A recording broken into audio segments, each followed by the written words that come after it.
I've got a bit of a problem with identification at the moment. I heard recently that apparently driving licenses are now going to be transferred to mobile phones so that you can use them to identify yourself if you're, I don't know, of a certain age, to buy a drink or to buy alcohol or whatever, really. It's now able, you can prove your age and that sort of thing. Which is interesting because it means that obviously it's voluntary. That's the thing at the moment, it's voluntary. But of course, you know, these things are going to sort of escalate until one day it'll be mandatory. And it's on your mobile phone. It means you've got to have an up-to-date mobile phone. So I assume things like this probably won't do it. Or this, if you've got one of these old Nokias, or indeed a flip phone like that. Nice little phone, but you know, if it's a certain age, it's not going to be any good. What about an old BlackBerry? Anybody still using a BlackBerry? It probably won't be any good to use that. So it means you've got to spend, you know, a couple of £100, haven't you, in order just to have a driving licence on your phone so that you can actually prove who you are. Same with parking, isn't it? You know, you've got to have the apps on your mobile phone. All this stuff means that you've got to have a certain amount of technology. So you've got to buy into it just to be able to park your car. But never mind that, even as it might go forward, you need to be able to identify yourself.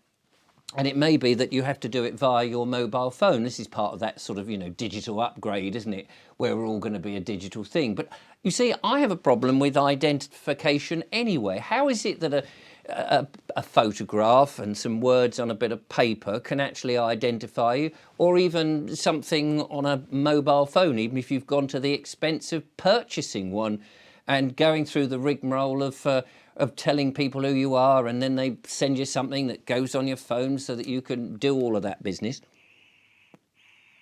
You see, for me, there's only one form of identification, and you're looking at it. It's me. So if I went into somewhere and they said, oh, have you got any idea? You know, say you were, I don't know, let's imagine you're opening a bank account, or you want to get a utility, a different contract with somebody else, or whatever it is. And they say, yes, could you identify yourself, please? And you say, yes, here I am. I'm right in front of you. And they say, yeah, no, I appreciate that, but we need, excuse me, something to identify you with. Have you got your birth certificate? Now, it's curious, because if you have a copy of your birth certificate, it does actually say on the bottom, this document is not to be used for identification, mainly because it's not you. It's actually something that's been registered with the Crown copyright. It's nothing to do with you, and that's why it says you cannot use this as identification. But it's funny how many of these commercial entities, these corporations, will say, have you got that? Because they want you to be this all caps name, which of course you're not. As I mentioned in a previous video, my mum and dad just called me Richard. They didn't call me Mr, they didn't call me Sir, they didn't call me Madam, and they didn't really call me by this two double-barreled name, forename and surname. They just called me Richard, and it's only a name, isn't it? It's a label. So to me, the thing about this is well, here am I. You don't need a bit of paper with a photograph and somebody else has taken it and there's all of that. I'm actually here. Poke me, see if I'm real. And they said, well, obviously we don't know whether you are who you say you are. Well, there's something called trust. Trust me. If we don't have any trust, then what have we got? Well, you're trusting a bit of paper that says I'm me, but actually that bit of paper is saying that I'm somebody else. There's no trust there at all, is there? That's all this person here in capital letters. It's a person, not a real man. Here am I. I'm actually in front of you. So I could get my mate. He'll come and say, well, I've known him for 20 years. Yeah, he's a right old scoundrel, smoking his pipe and making YouTube videos. But he is who he says he is. He is him. At least, as far as I know, and I've known him for 20 years, and he's always been Richard. He's not changed his name or mucked about or pretended to be somebody else. He's always been Richard, and that's him. He's bald, he's got glasses, and he smokes a pipe. So what else do you need to know? And he's of a certain age. I can't really vouch for his age because I wasn't there when he was born. And to be honest, I can't vouch for when I was born myself because I was very young and was only a baby. And, you know, to be honest with you, I mean, let's face it, I only think that my mum and dad are my mum and dad. I mean, I've no idea. They say they were my mum and dad, and I've got no proof because I was too young, really. But I grew up with them. I grew up with them, and they looked after me, and they behaved very well most of the time. Maybe my mum had a little bit too much to drink on occasions, but let's not go into that here. But the point was, as far as I'm aware, they are my mum and dad. They looked after me. They taught me as many things and they sent me off to school, the swines. That was a bit of an error. I wish they'd homeschooled me. I might have known what I know now a lot earlier. So I do have a bit of trouble with this identification business. Now, of course, going down the line, you can see where they want to do it.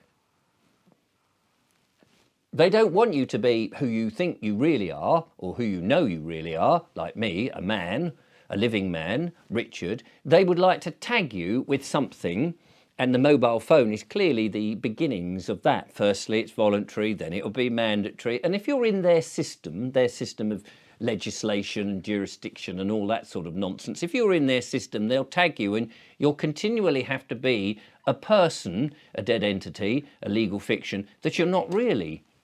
So it's a slippery slope in my book because, as I say, if somebody wants to identify me, here am I. And if we haven't got trust, then what have we got? If we haven't got trust and you don't believe what I'm saying, then we have a very strange world that we're living in, isn't it? If you can't trust anyone to say, well, actually, I'm here. My friends vouched for me. I'll get somebody else to vouch for me as well, if you like. And that's it. They can write it on a bit of paper, but how do you know? How do you know that what they've written on a bit of paper is true? And then, of course, they'll say, well, how can we tell that that person, that man over there or that woman over there who's vouching for... I mean, it's a ridiculous situation at the end of the day. And what do you need it for? What do you need it for? All I want to do is open a little bank account where I can have a few silver coins or a bit of gold. None of your fiat currency, thanks very much, because, it's not backed by anything. And then I want to be able to go to the shop and trade worth for worth, value for value. That bag of potatoes and maybe that bottle of... wine or, a nice little brandy or that pouch of tobacco or that bag of apples, is worth so much to me in this silver, which is worth so much to you. And I want to be able to do that. So I do have a bit of a problem with this identification nonsense. And I certainly don't want to have to go and buy and be forced into paying a few £100 for a modern updated phone, when maybe one of these old-fashioned phones still do what I want it to do, and that is to call my friend, the lovely Julia perhaps, and say, hello Julia, how are you today? You coming over? Let's have some meal. Let's have a nice time together. That's really all I need it for. I don't need it to go and park my car or to legitimise that I'm of a certain age or to prove I am who I say I am. If my word isn't good enough, then sod you. That's what I say. If my word isn't good enough, if my word's not my bond, then I'm sorry, I don't want to be in your system. As simple as that.